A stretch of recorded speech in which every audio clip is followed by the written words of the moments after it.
Okay, great. Thanks, Tariq. So yeah, my name's Thaddeus Dryja. Thaj is my nickname. I came here about 3 weeks ago. I was doing a PhD at the University of Virginia in Bitcoin. So a lot of this research is stuff I was working on in Virginia. But I visited my friend Gabe here in March, and it's like, oh, there's people who are doing stuff with Bitcoin. So I moved out here, and I hope to work on lots of cool Bitcoin stuff for the foreseeable future. So I'll just get into this. It's called Proof of Vital, Optimal Mining Strategies. It's fairly technical, so if there's any, I know there's a wide range of sort of levels of what everyone knows about Bitcoin. So if there's any questions you have during the process, please just interrupt me and ask. Or if you see something you think, wait, no, that's wrong, also let me know, because I could be wrong on a lot of stuff. Okay, so everyone I think knows about proof of work. It's kind of the awesome thing about Bitcoin is you're achieving consensus through proof of work. And it's amazing. But people hate it. Maybe not everyone in this room, but there's a lot of really smart people who don't like the Bitcoin proof of work. There's a lot of criticism of it. People say it doesn't really scale. There's arguments that, well, if profitability stays at some marginal, epsilon, and this Bitcoin scales up to be a huge payment throughout the world, we're going to be, using more electricity than we currently produce. So it can't scale that way. It doesn't really decentralize, is another argument that's very topical right now. The people with the best ASICs win, and the cheapest megawatt hours win, and that sort of inherently consolidates mining power into these, giant pools, which destroys the whole point of Bitcoin in the first place. But the biggest criticism is that it's wasteful, inefficient, inelegant. So the professor of cryptography that I was talking to at Virginia, he's like, Bitcoin is stupid. We've got all these computers running SHA-256 nonstop, and it doesn't do anything. You're just proving you're working just to prove you worked. And for a lot of computer science people, sort of elegance and that's an important thing. And Bitcoin is like the messiest hack, and it's a hack that is like metastasized into taking over the world at this point. So you're brute forcing an algorithm that is designed to not be brute forceable. So it's horribly ugly. And I think this is one of the reasons a lot of people are trying to come up with alternatives to proof of work. It's such a crazy system, right? And maybe we can have proof of stake, like PPC. There's a bunch of proof of stake based coins. But there's a lot of questions whether that can actually provide a consensus mechanism. There's nothing at stake problem. And the problem of sort of purchasing keys that no longer correspond to coins, but did once in the past, and using that to attack a chain based on proof of stake. So there's a lot of research there that, for my opinion, proof of stake is got some pretty fundamental problems. Proof of burn, like counterparty, where you sort of destroy a Bitcoin in order to prove a transaction on their chain, is interesting, but it also fundamentally relies on proof of work from Bitcoin to function. There was a talk yesterday from MadeSafe about sort of proofs of resource, and somehow proving that you're providing data or transmission or storage as a way to create coins. I didn't quite follow exactly how that works, but I'm interested in those too. There's lots of ideas because people want to address the ugliness of proof of work. So I have this, and I came up with sort of in response to my professor saying this is stupid. I was like, well, maybe we don't have to actually mine. Maybe long-term securing the blockchain will not involve server farms mining, but not mining. So there's a little typical nerdy quote. When you're ready, you won't have to mine. So the basic idea, okay, so try to abstract the mining process. So throughout this, I do not use the actual Bitcoin blockchain, but it's sort of, cleaned version where in real life, they arrive via Poisson process, target mean arrival time every 600 seconds. You can just abstract that to say, okay, every 10 minutes exactly, a block will arrive. What's a Poisson process? Like the way blocks arrive, right? Like there's an exponential distribution, so the time between any two blocks has a curve like this. So sometimes when you're looking for blocks, you're trying to get a confirmation. It goes half an hour and there's no block. What's happening? And sometimes people post on Reddit and you're like, an hour with no block. It's all falling apart. It's like, no, it's a Poisson process that happens. And sometimes you get two right after each other. That's just how it works.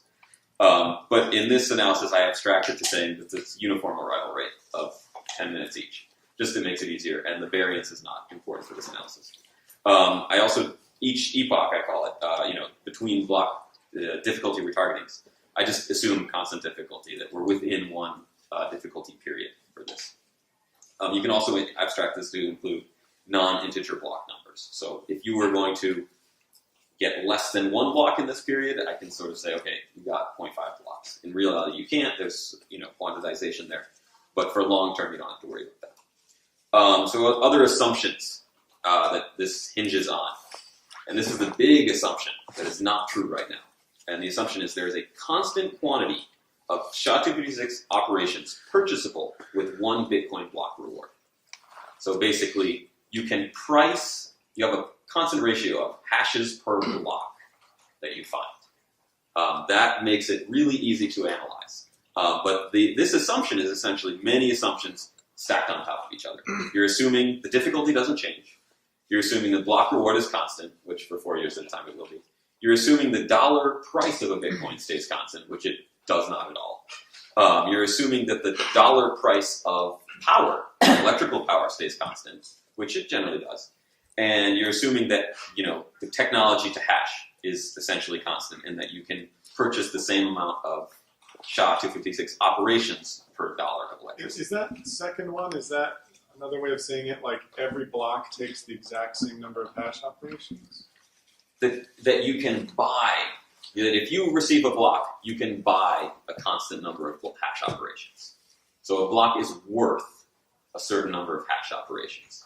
Is that sounds really unfamiliar to me. Is that how it works today? Do you actually buy hash? For small periods of time, yes, right? As long as all these things don't change that rapidly. Like, so if you get a block today and it's like $600, well, you can buy, I don't know how many megawatt hours for $600. And with those megawatt hours, you can do a certain number of SHA operations on the hardware that's currently, top-notch, state-of-the-art hardware. So for short periods of time, yeah, this does sort of work. And I can sort of justify these long-term that, difficulty, this works when difficulty becomes stable. So this is sort of a long-term idea. Block reward, you just deal with the 25-year or 12.5-year that starts in 2 years. Assuming volatility starts decreasing, which it may. The US dollar per joule rate is also pretty constant. Your electrical prices don't change that often. And this is the big one that is not currently true. The reason it's been going up exponentially is not, part of it is that everyone's getting into Bitcoin. Another part is the technology to perform the hash operation has been catching up with Moore's Law. It's not just Moore's Law where it doubles every year or two, but we've been catching up. So we start with CPUs, then GPUs, FPGAs, and then 90 nanometer ASICs. I don't know if there's 22 nanometer ASICs or so, but once we hit that sort of frontier of Moore's Law, then the increase in SHA-256 purchasable per dollar is going to level off substantially. So these ratios won't stabilize tomorrow, but I think it's not too crazy of an assumption to think that they will in the future, in the next year or two. So take that, take this whole thing with a grain of salt, in that right now it probably doesn't work out, but assuming these things stabilize, it could. Okay, so the big thing about mining, the marginal product of labor is 0 for all values of the network difficulty. This is unique. I don't know, I'm not an economics major, I don't know anything else in the world that works like this. Doesn't explain the marginal product of labor. So the idea is, if you've got 100 people working to dig a tunnel, that 101st person can maybe make the tunnel get dug faster. But if you have 1,000 people or 1,000,000 people, eventually they're not going to help, right? There's a marginal product. Adding one extra unit of labor adds some unit of productivity. And usually, eventually, you don't have any productivity, right? So I'm sure if people are working on startups and stuff, okay, hiring a couple more people can make it go faster. But at a certain point, more people doesn't help. The general idea, what's the saying, like, 9 women cannot have a baby in a month. So what's interesting about Bitcoin is it really is 0 for every value, and it's flat. So if you have 10 megahashes running the network, or 10 terahashes, or petahashes, or exahashes, the same number of Bitcoins are produced. And that's weird. In real life, you're always going to have some way to produce more.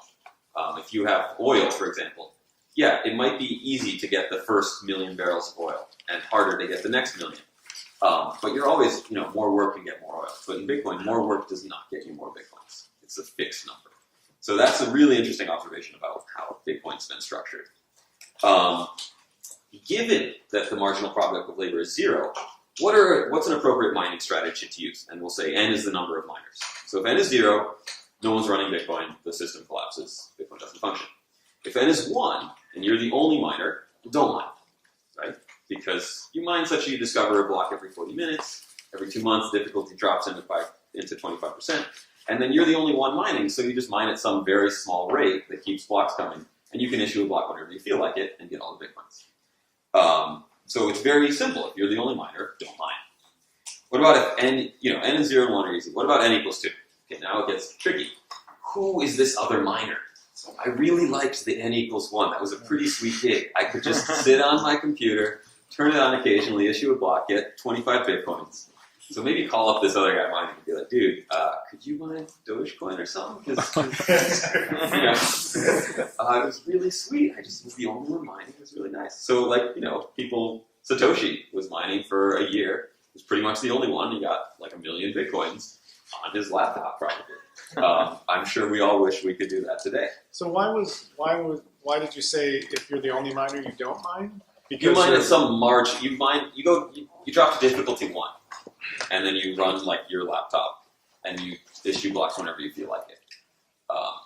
So once you get to n equals 2, then you got competition, and now you're going to start scaling up hash power, and it's a huge problem. So if you could just cooperate with this guy, be like, yo, let's split it, and then just don't mine. Something like that. Okay, what about n equals 3, 4, 5? It gets really complicated. But actually, I'm going to stick to n equals 2 for this presentation. It keeps it simple. And it's actually kind of a good assumption, because you don't know that there's 5 other miners, right? They could all be the same guy, just pretending to be 5 different miners. So the way to analyze this is you've got self and other, right? Your mining is, you know what you're mining, and you can see the network, so you can see that some other people are mining, but you don't really know how to chop up that rest of the network. So you can estimate the hash rate, but you don't really know how to assign it to people. Okay, so I'm going to show 4 graphs that are a little oogie, but 4 scenarios. One is high profit, where, like Satoshi's mining, where there's a few people mining, and they're making a ton of money mining. And then the next one is asymmetric scenario, which is when you've got sort of the 51% attack, or someone owns the majority of the hash rate and overwhelms the other miners. The next scenario is overcapacity, where people have too much mining power. And so they actually would become unprofitable if they ran it at full blast. And the last one is, I think, the most significant, is marginal profitability, where everyone's competing and everyone's right at the edge of being profitable. And so they're not really making as much money. Okay, so I have some little scripts that, this is my sort of mining simulator closed form equations. Okay, so this is a high profitability scenario. And these graphs are a little oogie, but the basic idea is you've got 3 axes, right? The z-axis is your profit. And you can have it in Bitcoins, for example. And your x and y-axes are your percent that you're running for the red and blue miners. You can think of yourself as red and other as blue. And the triangles are your optimum for a given adversary's hash rate. And these circles are what you would get if you were cooperating with them. So in this highly profitable scenario, you can sort of see that, like, I can go from here. If blue turns down their mining activity to 0, red now makes tons of money. You can see this sort of red line gets to like 1,000, which is like the maximum here. And they have to mine very little. So their maximum is this triangle. They can mine at a little, a certain amount, and they get a ton of money. Blue, on the other hand, gets very little because they're down here, so they get no money. So if blue sees that, they're going to say, okay, well, I'm going to turn up my miner and go to here. If they're here, red's now on this line, and red's going to turn up its miner and go to here. So the global optimum is down here at the bottom. So for each miner, it's obviously advantageous if the other guy mines less and you mine at your maximum rate. But you end up meeting down here, where your profit is like, 400 or something. that's how things work for this. Any questions about? I don't know if I'm. This requires everybody to know this data too. Everybody must know that this will be the impact for everybody else. No, you automatically find it. Like you'll go down this slope just by, even if you have no idea what other people are doing. You know, if someone's mining at half capacity, you know, and they're over here, you're going to say, oh, well, if you're here, then this is the line that corresponds to you being here. So I'm going to crank up to here. Once I'm here, you're on this line, and you're going to say, okay, well, I'm going to also crank up to maximum. Yeah. So why, that's the global, you're saying that that's like the most efficient for everybody is at that point? It's the least efficient for every individual, but it's the global optimum in that no one wants to change, right? Why isn't that just a hash, like a difficulty of 1? Because if I want the difficulty to be 1, I got to turn down, and I don't want to turn down. If I turn down, I make less money. See, the slope is down this way, and it's also down for the other guy. It's symmetric. These two miners are identical in this scenario. So if I want to turn down, my profitability goes down. If you turn down, your profitability goes down. However, if you turn down, I get to jump up this ladder here, Sure. and mine can go up. But it's not going to happen because for both of us, we're stuck here. If we could cooperate, however, if we could somehow, just go up this line, that's also possible. That's a global optimum line, but there's no way to achieve that consensus because we're going to end up down here. Okay, so this is high profitability. And in high profitability, the whole proof of idle idea doesn't work because the slope, if I make this like there, the slope of this collusion line, if we cooperate, it's pretty shallow, right? The best we could do, so we're making like 400 apiece each. If we had some crazy way to make a cartel, we can make like 450 tops. So it's not really worth it. Excuse me. Yes. And why is that slope is so low? Is it because of the cost of the marginal cost being very low compared to the fixed cost? It's because we're so profitable already, right? So if we're really profitable, this is 400. We're making a ton. If this ends up going down to 0, then this slope can be better. So I'll show that here. So here's this is a little different. This is an asymmetric pool. So you got, in this case, the red guy is huge and the blue guy is tiny. What's interesting about this is the red guy never wants to mine at above about 30% because he's just competing with himself. His optimum, regardless of what blue does, stays in the range of like 20 to 30% of his maximum power. Because in this case, he's like 3 times bigger than blue. So it's actually, it makes sense if you think about it. Why would you want to be more than 51%? You're just hashing more to compete with yourself, raising the difficulty for yourself. You're already the biggest miner. So Ghash has more mining capacity than we know of. No, they don't. I don't think they're up on this. You never, you never want to. There's lots of scenarios where even as an individual, turning down your mining capacity will result in more profit, regardless of what everyone else does. So in this case, yeah, blue basically wants to go full blast most of the time. And red, it really doesn't matter what blue does. Red has its optimal around 20 to 30% of its capacity, which means that red screwed up. Red should not have bought all that mining equipment, right? They actually go below 0 if they turn all the way up. So they're never going to turn all the way up. So they shouldn't have bought it. They should try to sell mining equipment if they can, so that blue can have more. Here's another.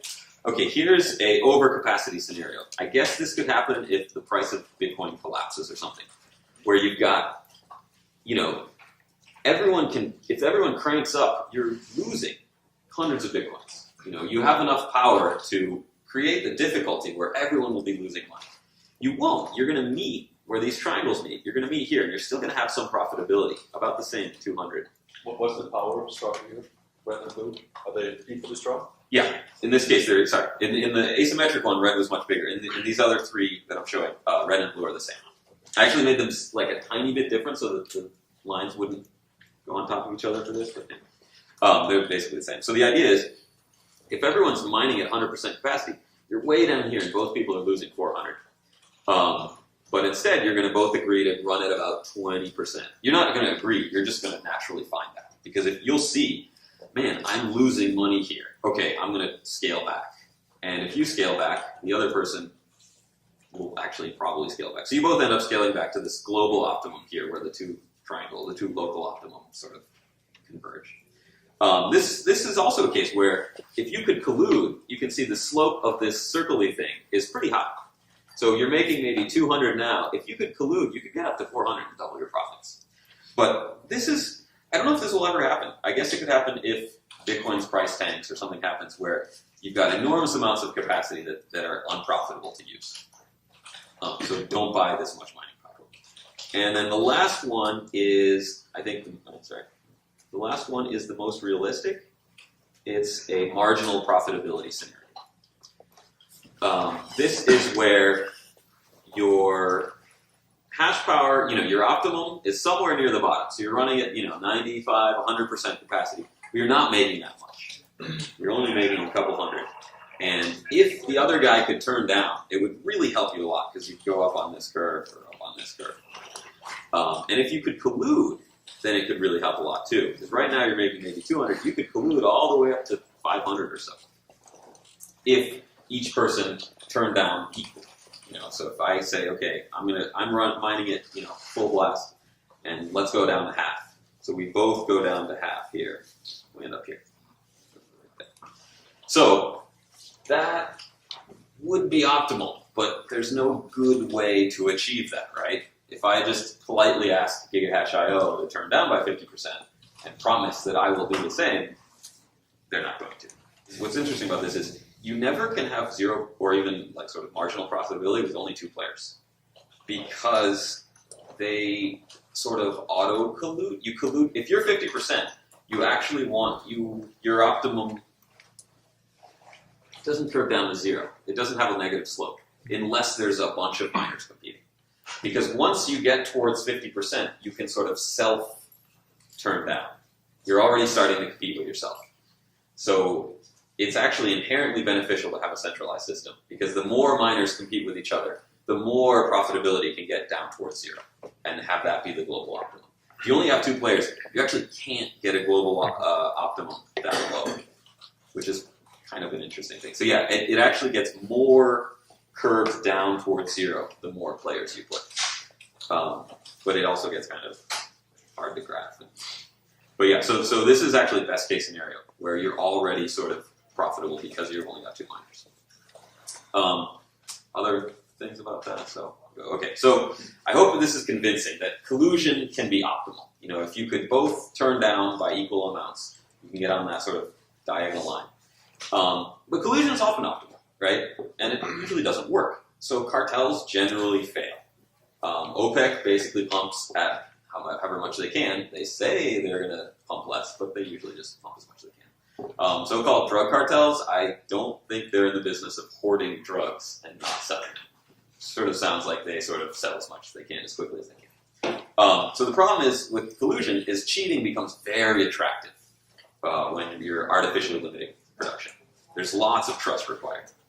So I guess, yeah, if you were colluding and you're sort of on this diagonal line here, you can see that the line that passes through those diagonal has a really high slope upwards. So if I'm red and I'm here, I just cheat a little bit and I get up to here. Right? If I'm blue and I'm here, I can cheat a little bit and get all the way up to here. So there's huge incentive to cheat. Okay, so a lot of trust is required. Well, Bitcoin is all about removing the need for trust. That's the whole point.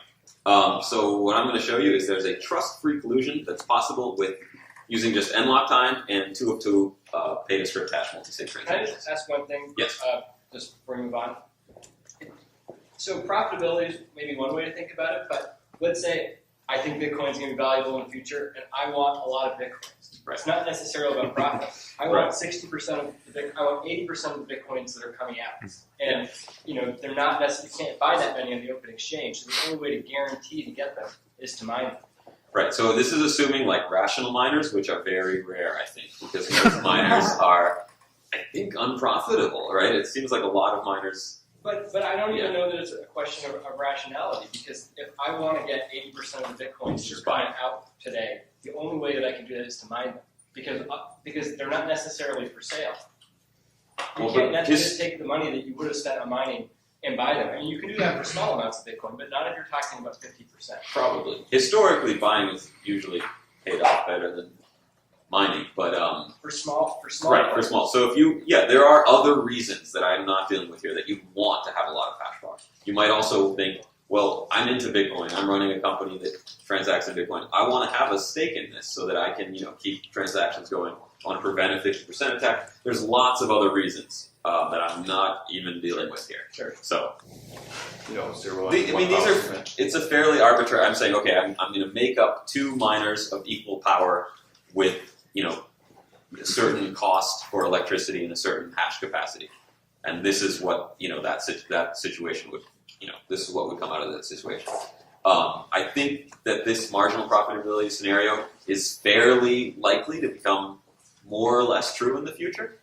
But that's based on a lot of assumptions that things level off, and things like that. Yeah. So it could end up in a high profitability scenario. It could end up in a scenario. I showed those 4 scenarios that I think that covers pretty much all the bases. There are certain scenarios where collusion is great, and there's certain areas where collusion doesn't really benefit anyone. But I think that since this one is pretty likely to happen, collusion would work, but there's a lot of trust that if we're both here, you can jump up here, and then I have to end up down. Yeah, but also, I mean, just a super quick, so you just choose the max at 1,000, but you put it at Yeah, 500. I just in my script I just said 1,000 is the Yeah, max. but I mean, so that's what I'm asking, so we can put it at 500, we just look 5 over, super It would just look exactly the same, just 500. It would go up to 500 here instead of 1,000. Or if I just changed that number, it would probably become a low profit, an overcapacity scenario. Right, when I made the overcapacity one, it's that's 2, right? It's you just change how much hash power costs. Oh wait, that's 3. So actually, the slopes look very similar, but you just cross below the axis and go to 0. Right, the slopes look pretty similar, but now you're going down and below 0. So it's just theoretically how expensive would it be to hash versus Bitcoin's price. So yeah, any of these and even different ones could be possible. You don't really know what's the case, but I think that like a marginal profitability is what a lot of analysis has said. Well, this is what you'd assume would happen. Okay, so here's how you would achieve trustless collusion. So I'm using an example case of n equals 2. I'm the guy who's going to pay you to stop mining. I'm miner A, you're miner B. I'm going to announce a proof of power event at midnight tonight. And so get ready for it. So here's how it works. At the specified time, I'm going to issue a challenge over the network. And the challenge is my public key, a random number R, and a time limit. So let's say 30 seconds. I'm also going to sign this message with my public, So I sign it with my key and send it to you so you know it's a signed message from me. And the due date's 30 seconds. So what you then run is you run SHA-256 of your public key, the number I just gave you R, and a nonce, which you iterate through very rapidly. You give me your best guess, your lowest hash output during that 30-second period, and then I'm going to verify it. You can also send the best 100 so we get a better, less variance. Okay, I now have a good estimate of your hash power because I've given you a number, you've hashed it for 30 seconds and given me it back, and I can see, okay, yeah, you have 10 terahash. Pretty good. You could show me less if you wanted to, but you'll see why you don't want to. Okay, I now know your hash power, so I can calculate how much it's worth for me if you stop mining. Let's say I'll save 150 Bitcoins in electrical costs. So I'll pay you 100 Bitcoins to achieve that hash rate reduction. So here's how I'm going to make 100 Bitcoins bounty that you can receive if you stop hashing. Okay, so I hope people know sort of about multisig. There was one about it last week, so hopefully. So I have 3 transactions I need to create. And A is me, my address, B is your address, X is a 2 of 2 pay to script, 2 of 2 multisig output that I'm going to create. That A and B both sign. So we both have to sign X to spend from it. Okay, I need your public key to create X, which I got when you gave it to me. Okay, so I create 3 unsigned transactions. I don't show you these. I create A to X. So I'm going to send 100 Bitcoins to address X. I also create 2 transactions from X to B, you, that has an n-lock time of the current time plus 100 hours. I also create another mutually exclusive transaction, x to a, back to me, which is nlock time, current height plus 600 blocks. Okay? So 2 and 3 can't be created until 1 is fully signed. So I sign it to get the TX ID, and I keep it secret. Okay, so what I do, I never send you TX1. I create signed TX1, and I get the TX ID. I then use the TX ID to create and do not sign transactions 2 and 3. We both have to sign 2 and 3. You like transaction 2, right? Because it sends money to you. You don't like transaction 3 because it sends money back to me. But you'll sign both because actually neither are valid at this point because X is unfunded. X is not an address that appears on the blockchain yet. Okay, I send TX2, send it to you, which you sign, and you can keep. I send TX3 and send it to you, you sign, you keep. Okay, so we both have the thing we want to happen, right? I want to publish transaction 3, you want to publish transaction 2, and so you hold it. Neither of these are valid yet because they're all valid in the future, so we just hold on to them. Okay, so you don't like transaction 3, but you've got a valid copy to TX2, so you sign, TX3, send it back to me. Once I see all this, if you don't, I'm going to keep TX1 and the whole deal's off. But once I see TX that you've given me a valid signed TX3 back and I'm holding it, then I will publish TX1. I broadcast TX1, the deal's on, it's included in the block. What then now happens is there's 2 possibilities. Which is going to happen first? Either either the current time plus 100 hours happens first, or the current height plus 100 blocks happens first. And whichever of these happens first, that transaction is now valid and can be included in the blockchain. So if the network's running hot and these blocks are coming out really quickly, then I'm going to publish TX3 because 100 hours have not passed and 600 blocks have. And so I get my money back. Because you said you were going to stop mining, but clearly you didn't, or someone didn't, because these blocks have been coming out fast. If, on the other hand, blocks are coming out really slow, well, time is going to keep passing, and this 100 hours will happen first. You then broadcast transaction 2, and you get the bounty of 100 bitcoins. So whichever happens first, one of us broadcasts it, gets paid. The other transaction then becomes invalid, because the X has already been spent. So if blocks come out slow, you get the 100 bounty. If blocks come out quick, I get my money back. For n equals, for n greater than 2, you do the same thing with multiple participants. They all have to be at the same time, though, because otherwise they just lease out their hash power, and you think everyone has 50 exahash when really only one guy does. So you just say, okay, at midnight, I'm going to post a random number. Everyone who wants to, grab it, hash it, send it back to me, and I'll get a pretty good idea of how much power everyone has. And then I'll construct my bounties according to how big you are. So is there some algorithm that allows you to say, based on these guesses you sent me, I can reverse engineer your hash power? Yeah. You can say, okay, in 30 seconds, there's a pretty, in 30 seconds, if you got this many, if you got this low of a value, okay, that probably means you have 50 mega hash or whatever. Since variance kind of kills you in this, you probably actually want to send a bunch of responses. So you get a distribution and then find a more accurate value that way. Because if someone just gets lucky and finds a super low hash output, he's going to look huge when he probably actually wasn't. So you want to reduce variance that way. Okay, so in practice, you actually don't create one transaction. You're going to want to split the bounty up into lots of little 2 or 3 Bitcoin transactions, so it's not an all or nothing thing. So if you turn down a little bit, you'll get a little bit of the bounty, and I'll get most of my money back, kind of thing. So that's the next slide. Yeah, the challenge response process is not free, right? There is a small amount of mining power, just the transaction cost, the pain that you have to go through to do it. You limit it to 10, 30, a couple seconds, so it's small, but still, it's not 0. So you don't just respond to any anonymous challenge. It's just some random address that says, hey, I'll pay you $1 million Bitcoin, You're just going to ignore it. You probably want to trust the people a little bit. So it's something that you're doing regularly. And it's, the message is signed with someone's key. So you say, okay, I know this guy. He's paid me out the last couple of weeks, so I'm going to continue to respond to his challenges. You might also want to sign with a key that's got a bunch of Bitcoins. If you don't know who it is, but hey, he's got 1,000 Bitcoins, and he's offering, he's creating a challenge, I'll respond to that. And if he doesn't pay out, you accept the challenge, show your hash power, and then no transactions happen after that, you can then post on Reddit, hey, here's the message, it's signed, don't trust this person or this entity or these coins because they wasted 30 seconds of my hashing power.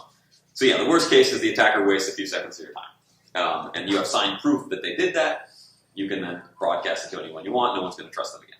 And why am I motivated to share my true hashing power with the rest of the people? Well, that's a good question. You might want to keep it secret for other reasons. In this case, the more you show, the more he's going to pay you to not mine, right? And since you're probably going to be doing it alongside a bunch of other miners, a bunch of other pools, okay, I want to appear as large as I can so that I get more of the payout. If you don't want to participate, you don't participate. But it actually ends up being optimal for everyone to participate. So there's limitations to this. If I scale back my mining, everyone benefits, right? Even the people who are not participating. So all the miners should pay me. For a rational miner, though, it doesn't matter, right? As long as you end up with more bitcoins, because you're paying less in electricity, you should still take the bounty. Even though everyone else is also going to get a little more, you end up paying enough less that you would stay with more bitcoins. Also, getting people to pay you not to mine when you weren't going to mine anyway is a good idea. So if you're in that sort of high overcapacity or asymmetric scenario, you may want to try to get people to pay you not to mine even though you weren't going to anyway, because everyone's got different costs. So it might be that your optimum is at 80% of your capacity anyway. You show that you have 100, so you get people to pay you to not mine, which you wouldn't have done. Okay, so here's other limitation. Right now, the Bitcoin network is highly profitable. Only OPEX is considered here, operational expenses. You don't consider CAPEX, the capital expenditure, which is probably the largest cost in mining right now. I don't know because I don't have any contacts with big mining firms, but I'm assuming you pay a lot of money up front for the hardware, and then your electrical costs end up not being that significant compared to the capital that you put in the beginning. So Proof of Vital doesn't really work in that scenario. It works when operational expenditures are your main cost, which could happen in the future, or it might not. The proportion of the network needed for this system to work is bounded by your profitability. So if you have a profitability of 0.9, let's say you spend 1 Bitcoin in electrical to make 10, then you're going to need at least 90% of the network to get together to pay you off. On the other hand, if your profitability is 0.2, let's say you're paying 8 Bitcoins to generate 10, then 25% of the network coming together to do this Proof of Vital is enough to make it optimal for you to turn down. So this is why with few pools, you never get down to marginal profitability. Because you convince yourself to stop mining very easily. You'll see that that's going to hurt you. So currently mining profitability is very high, so I don't think Proof of Vital is going to be viable this year. Maybe next year or the year after, once that profitability goes down. So yeah, long term, I don't think it's going to enrich Pacific Gas and Electric, but rather TSMC. Because you're going to have these server farms of idle ASICs, offline but ready to prove that they exist. And so I'm going to talk about 51% attacks. 51% attacks appear to become easier because of this, right? Here's how it'll happen. You got an attacker, and you got your legit Proof of Vital pools that are all working together. So the attacker thinks, hey, there's only X amount of hash power. I can overwhelm that. I can become the 51% attacker. I'm going to rewrite history. Okay, I fork, and I do it, covertly. I sit, I make some transactions or whatever. I fork the blockchain here, and I'm going to start mining. Okay, I catch up and overtake the legit network. This is all hidden. I do it on my, home server farm. And then I broadcast it. Boom. Now this is valid. All these are invalid. This is the classic, terrible 51% attack, oh no, end of the world kind of thing. And people can see it, but the whole thing about Bitcoin is you mine the highest block height. And so this is now the true Bitcoin chain. This is all invalid. The attacker reveals the chain, claims the rewards, negating all these transactions, and most importantly, reversing all the Coinbase rewards from the Proof of Vital miners. The problem the attacker doesn't realize is he thought he was 51%. He's actually 10%, right? You've got all this dark mining power. So it's really easy for the POI pools to just say, oh, we've detected an attack. We automatically ramp up to either 100% or some high rate, and we just overtake the attacker. And if the attacker put out 2 or 3 blocks higher than our chain, yeah, we just crank it up and we overtake him easily because we actually have most of our power hidden and dark. So the attacker that thought they were 51 was actually 11. For a couple minutes there, a couple hours maybe at most, they were attacking, but the attack is pretty quickly squashed. That's how effective it was. So other things it doesn't do, it doesn't scale to lots of tiny little pools. So the current model where you have people at home and they mine through a pool, what happens is a pool can participate in this, but it doesn't really work because all their members, instead of being idle, they can just solo mine. If you're a solo, if you're 0.001% of the network, you're never going to find a block anyway, right? So you're never going to contribute to that end lock time consensus thing.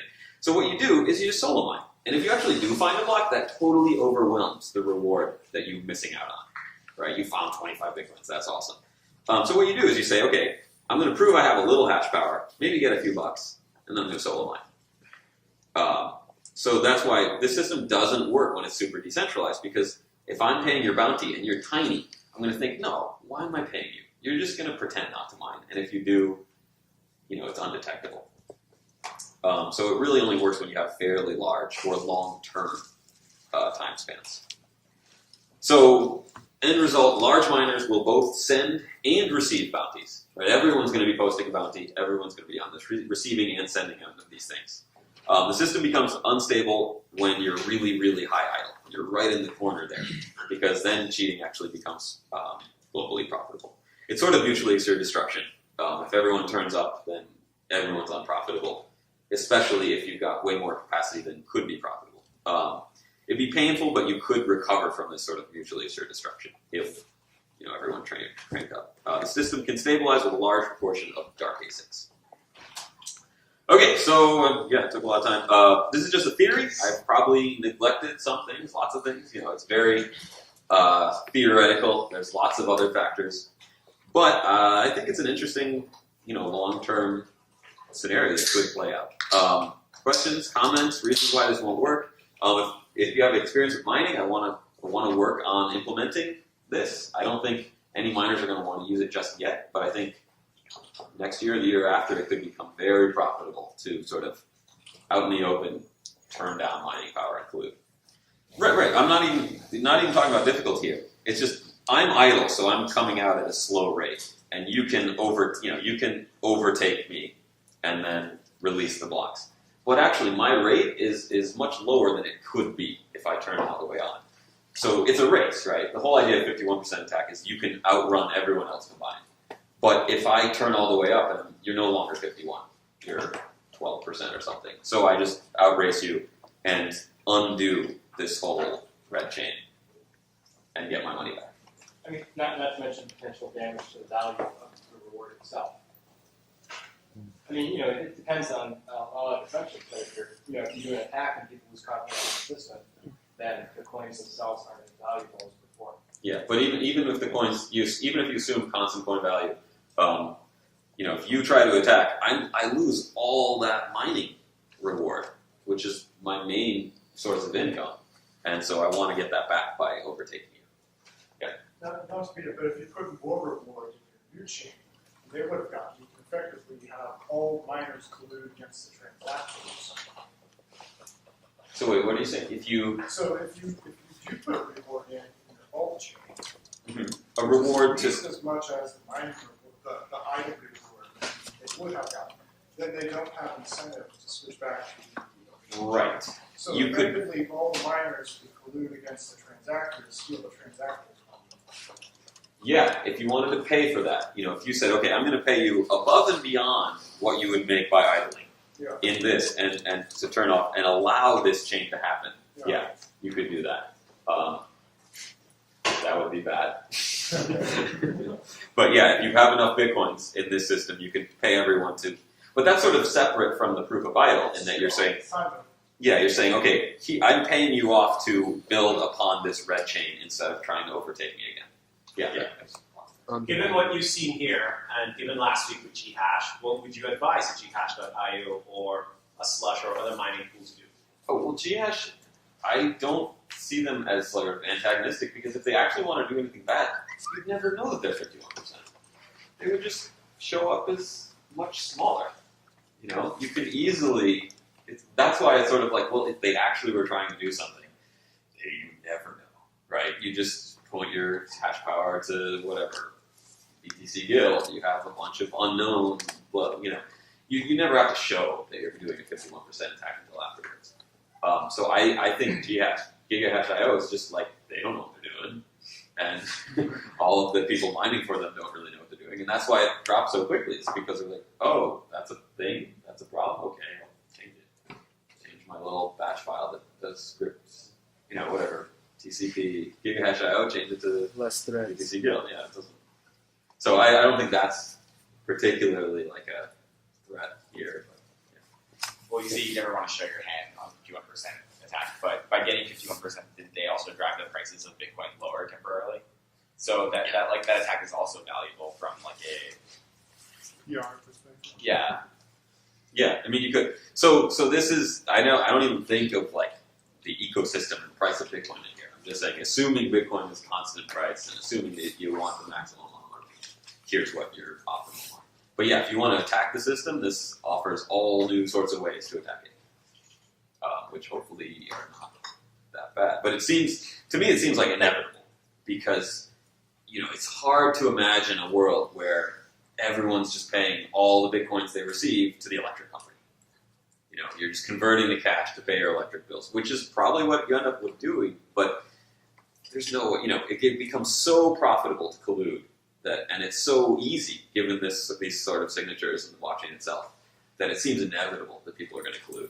If they're not already doing it, who knows? There could be, you know, people in Shenzhen, China saying, hey, or they could even be colluding on the production side, saying, hey, don't create this many new chips. Hold off on it. You know, we're going to create these chips now. We'll pay you off to not create the chip.